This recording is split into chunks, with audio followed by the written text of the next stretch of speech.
हंसी रोक पाओ तो बोलना। बहू बरामदे में बैठे ससुर के पास खाली चाय का कप लेने गई तो कप लेने के लिए जैसे ही झुकी तो पाद निकल गया।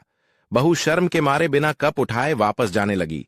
ससुर ने आवाज लगाई, बहू यहां कुछ काम था कि सिर्फ पादने आई थी?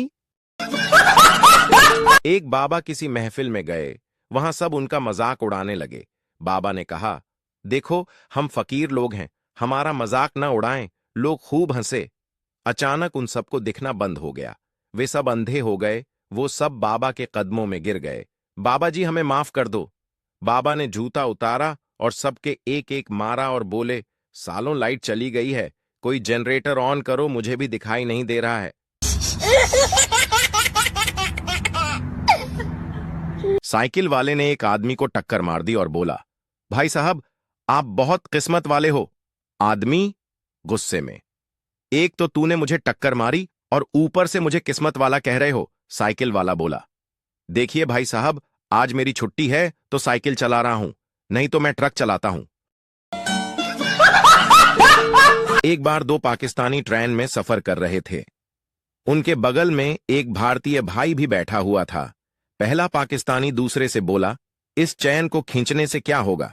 दूसरा बोला, 500 रुपये जुर्माना देना पड़ेगा।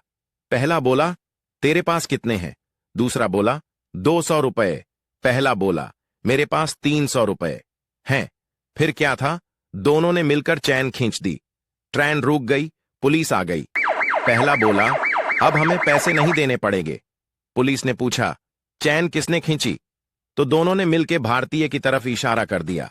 पुलिस ने उससे पूछा, तुमने चैन खींची? भारतीय बोला, हां खींची, हस्ताक्षर। पुलिस ने पूछा, क्यों खींची? भारतीय बोला, इन दोनों पाकिस्तानियों ने मुझे डराया, धमकी दी और मेरे 500 रुपये ले लिए। आप देखो 200 इसके पास हैं और 300 इसके पास हैं। फिर क्या पुलिस ने उन दोनों को पकड़ लिया और 500 रुपये भारतीय को दे दिए। बाप आखिर बाप ही होता है। लाइक शेयर तब तक नहीं रुकना चाहिए जब तक एक भी सच्चा भारतीय जिंदा है। लेकिन फिर भी किसी ने लाइक सब्सक्राइब नहीं किया।